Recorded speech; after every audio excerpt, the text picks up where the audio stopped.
현대사회의 문제점들 중 빠질 수 없는 것이 있습니다. 바로 악플인데요. 누구에게나 향해지는 악플은 나이, 성별도 상관하지 않습니다. 도 넘는 악플의 연예인들은 그 어떠한 선처나 합의 없이 더 강력하게 대응할 것이라고 경고합니다. 2009년생으로 아직 미성년자인 가수 김다현과 그의 아버지 김봉곤을 모욕하는 글을 반복해서 올린 50대 남성이 징역형 집행유예를 받았는데요. 김다현은 2023년 자신과 아버지를 향해 지속적으로 악성 글을 올린 악플러를 상대로 법적 대응에 나선다고 밝힌 바 있죠. 당시 김다현 측은 지속적인 모니터링을 통해 증거를 취합해 서울 용산경찰서의 아티스트와 아티스트 가족에 대한 근거 없는 루머 게시글을 작성, 명예를 훼손하는 악플러를 명예훼손 및 모욕 혐의로 고소장 제출을 마쳤다며 혐의자에 대해 어떠한 합의나 선처 없이 끝까지 책임을 묻고 엄중히 조치하겠다고 말했습니다. 대구지방법원 제6형사단독은 모욕 혐의로 재판에 넘겨진 58세 남성 A씨에게 징역 4개월의 집행유예 2년을 선고했는데요. A씨는 2023년 7월부터 4개월간 방송국 인터넷 시청자 게시판에 김다현과 그의 아버지 김봉곤 씨에 관해 각각 73회, 67회의 모욕글을 게재한 혐의로 기소됐습니다. 재판부는 피고인의 게시글로 인해 피해자들, 특히 어린 나이의 피해자 김다현이 감내하기 쉽지 않은 정도의 정신적 고통을 당하였을 것으로 보이므로 그 비난 가능성이 크다라고 양형 이유를 밝혔습니다. 김다현 변호를 맡아온 법무법인 인희로 김경은 대표 변호사는 공인의 인격권도 존중받아야 한다.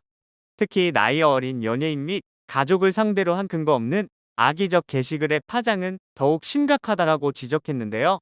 이어 표현의 자유가 타인의 명예를 훼손해서는 안 되며 이번 판결을 계기로 특정 연예인에게 상처를 주는 게시글이 사라지길 바란다라고 당부했습니다. 악플뿐만 아니라 가짜뉴스도 요즘 골칫거리인데요. 김다현 역시 가짜뉴스의 피해자이죠. 유튜브를 보던 김다현은 릴스에서 아버지가 교통사고로 세상을 떠났다는 영상이 나와 놀래서 아버지에게 연락을 했더니 하필 외출 중이어서 전화 연결이 되지 않았다고 합니다. 이에 김다현은 정말로 아버지가 돌아가신 줄 알고 눈물을 펑펑 흘렸다고 하는데요. 김다현은 가짜뉴스가 너무 무섭더라라며 벌써 그 영상이 100만 뷰다. 신고를 해도 안 되더라라고 고충을 전했습니다. 또 김다현은 팬 중에 어르신 분들이 계시니까 진짜 믿고 전화를 많이 하신다고 덧붙였는데요. 실제로 유튜브에 김봉곤을 검색하면 김다현 씨의 아버지 김봉곤이 교통사고로 중상을 입고 사망했다는 요지의 가짜뉴스들이 게재되어 있습니다. 이러한 가짜뉴스들로 인해 피해를 보는 연예인들이 한두 명이 아닌데요. 특히 김다현처럼 높은 연령층의 사랑을 받는 연예인들의 경우 더욱 많이 가짜뉴스에 거론되곤 합니다. 그만큼 인기 또한 높다는 방증이 되는데요. 김다현은 10대의 나이에 벌써 많은 이들을 위로하는 가수가 되었습니다. 하지만 이 자리에 오기까지 김다현 역시 쉽지 않았습니다. 부모님을 대신해서 아직 어린 나이임에도 집안 가장이 돼야 했죠. 2009년생인 김다현은 12세의 나이로 2020년 방송된 MBN 보이스트롯에서 2등을 하고 이듬해 TV조선 미스트롯 시즌2에서 3등을 차지하며 트롯계의 국민 여동생으로 불리고 있습니다. 또한 청학동 훈장으로 유명한 김봉곤의 딸로 어렸을 적부터 방송에서 자주 얼굴을 비췄었죠. 김다현은 4, 5세 때 판소리와 민요 등에 입문하여 다양한 우리의 국악을 익히고 있는 국악계의 아이돌 스타로 불리고 있습니다. 뿐만 아니라 김다현은 대중가요, 동요, 트로트, 민요, 판소리 등 다양한 장르를 넘나들며 이를 모두 소화시켜 그들만의 색다른 음악을 표출해내고 있는 신세대 소리꾼으로 또한 우리나라 최고의 소리꾼으로 잘 알려진 김영임 명창의 제자로 사사를 받았다고 합니다. 김다현은 우리의 것을 익히고 국악 전통을 지켜나가는 신세대 국악 스타로 앞으로가 기대되는 유망주라고 할 수 있는데요. 김다현의 아버지인 김봉곤 훈장은 20여 년 전 판소리를 전공했지만 명창의 길은 접을 수밖에 없었습니다. 때문에 그는 누구보다 적극적으로 두 딸을 지원하고 있다고 합니다.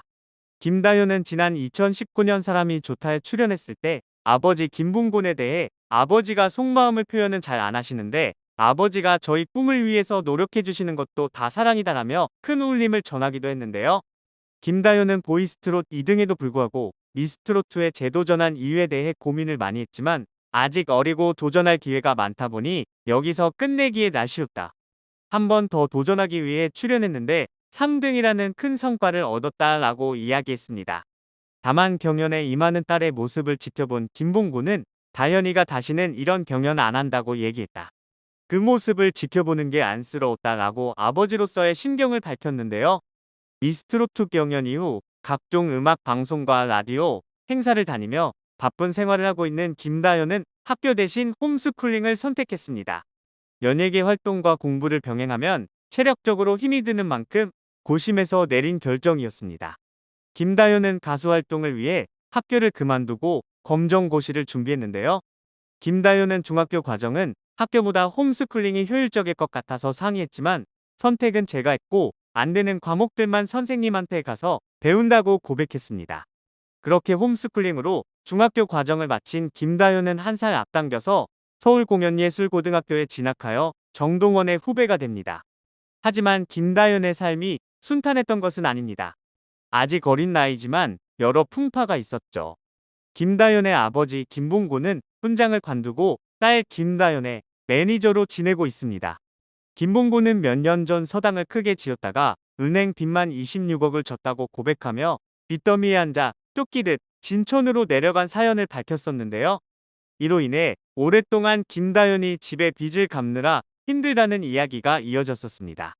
결국 김다현은 방송에서 요즘 사람들이 나보고 돈 벌어서 내가 갚냐고 많이 하더라며 아니다. 우리 아버지가 열심히 해서 다 갚으셨고 우리 가족이 돈 관리가 명확하다고 해명했는데요. 최근에는 김다현을 위해 가족이 서울살이를 하고 있습니다. 수익 관리는 누가 하는가? 라는 질문에 김다현은 내 몫은 내가 관리한다. 라고 뚝 부러지게 답했는데요. 금전적인 문제는 굉장히 민감하다라는 걱정이 이어지자 김다현의 엄마는 다현이가 굉장히 철저하고 자신의 수익을 확실히 챙긴다라고 답했습니다. 특히 함께 이야기를 나누던 MC들은 김다현의 똑 부러짐에 놀라며 건강한 것 같다. 가정교육을 잘 받아서 그런 것 같다라며 감탄했는데요. 성격이 전혀 다른 부모님과 일하는 김다현에게 MC들은 아버지 때문에 답답했던 적 있나? 궁금해했고 김다현은 답답하지는 않지만 성격이 나랑 다르시다. 충돌이 있다라고 답했습니다. 김다현의 엄마는 도현이는 아직도 아빠를 안아주고 뽀뽀도 한다. 하지만 다현이는 하지 않는다라고 말했고 안정화는 사춘기는 누구나 겪는 거니까라고 아빠 김봉곤을 위로했는데요. 마지막으로 김다현은 아버지에게 직접 쓴 편지를 전했고 자신을 위해 희생한 아버지를 향한 마음이 담긴 딸의 편지에 모든 가족이 눈물을 흘려보는 이들까지 먹먹하게 만들었습니다. 특히 김봉곤은 요즘은 메신저를 쓰는데 하트가 없더라. 나에게 올 하트가 어딘가로 갔다는 거 아니냐. 그런데 다현이 편지 뒤에 하트가 있다라며 울먹였고 김다현은 김봉곤에게 사랑합니다라며 하트를 선물해 감동을 자아냈는데요. 편지뿐만 아니라 김다현은 아버지를 위한 헌정곡으로 나훈아의 영령을 불렀고 아름다운 노래로 마지막까지 진한 여운을 선사했습니다. 효녀 중 효녀이자 팬들에게도 사랑과 위로를 전하는 김다현인데 이런 친구에게 대체 왜 악플을 다는 것일까요? 그것도 나이 50 넘어서 말이죠. 이번 기회로 악플에 대한 강력한 처벌이 내려져 악플을 쓰기에 앞서 한 번이라도 더 생각을 하게끔 하는데 일조가 되기를 바라겠습니다.